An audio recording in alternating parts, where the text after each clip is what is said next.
एक ऐसे तालाब की कहानी जो रावण के पेशाब से बना है। रावण के मूत्र का कुंड। लंकापति रावण भगवान शिव का बहुत बड़ा भक्त था, इसलिए वो सदैव यही चाहता था कि उसके आराध्य देव भगवान शिव सदा उसके पास लंका में रहें। रावण ने एक बार पूरा कैलाश पर्वत उठाकर लंका ले जाने की कोशिश की थी, लेकिन उसकी ये कोशिश नाकाम रही। रावण ने कई बार भगवान शिव को लंका ले जाने का प्रयास किया, लेकिन हर बार वो असफल रहा, जिसके बाद उसने भगवान शिव की घोर तपस्या शुरू कर दी और उसकी तपस्या से प्रसन्न होकर भगवान शिव ने उसे मनचाहा वरदान मांगने को कहा। रावण ने वरदान के रूप में भगवान शिव को लंका चलने के लिए कहा। इस पर भगवान शिव ने मुस्कुराते हुए रावण के सामने ये शर्त रखी कि मैं तुम्हारे बनाए शिवलिंग में स्थापित हो जाऊंगा और उस शिवलिंग के साथ ही लंका जाऊंगा, लेकिन अगर तुमने उस शिवलिंग को कहीं भी धरती पर रखा तो मैं वहीं स्थापित हो जाऊंगा।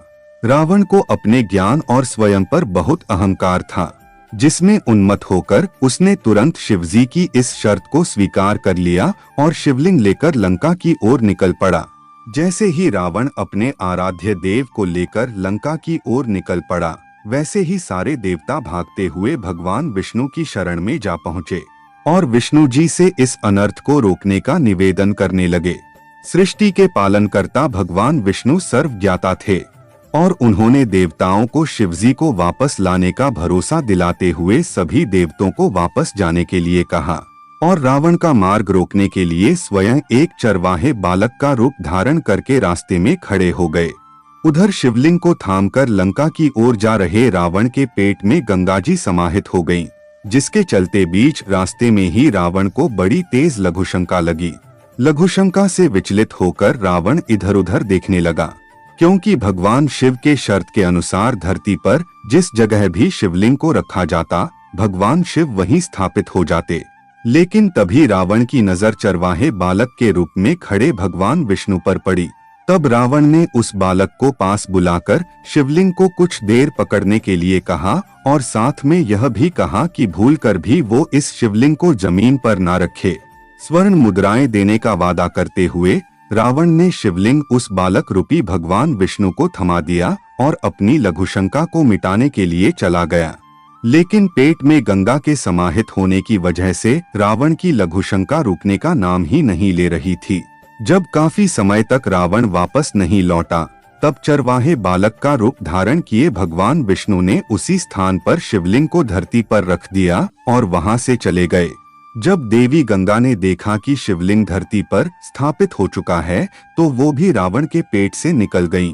लेकिन रावण के मूत्र से एक विशाल कुंड का निर्माण हो गया था। अपनी लघुशंका से निवृत्त होकर जब रावण लौटा तो उन्हें चरवाहा बालक कहीं नजर नहीं आया और शिवलिंग धरती पर रखा हुआ पाया।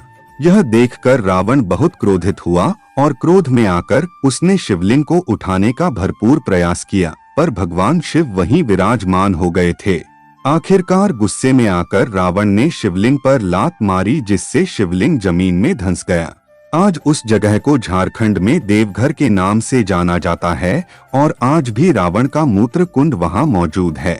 गौरतलब है, देवघर में स्थित भगवान शिव के इस शिवलिंग को 12 ज्योतिर्लिंगों में बाबा बैजनाथ धाम के नाम से जाना जाता है और हर साल श्रावण महीने में श्रद्धालु कावड़ लेकर जल चढ़ाने के लिए आते हैं।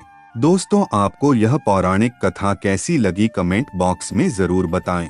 ऐसे ही और वीडियो देखने के लिए मेरे चैनल को सब्सक्राइब करना ना भूले। मिलते हैं एक और नई वीडियो के साथ। ओम साईं राम।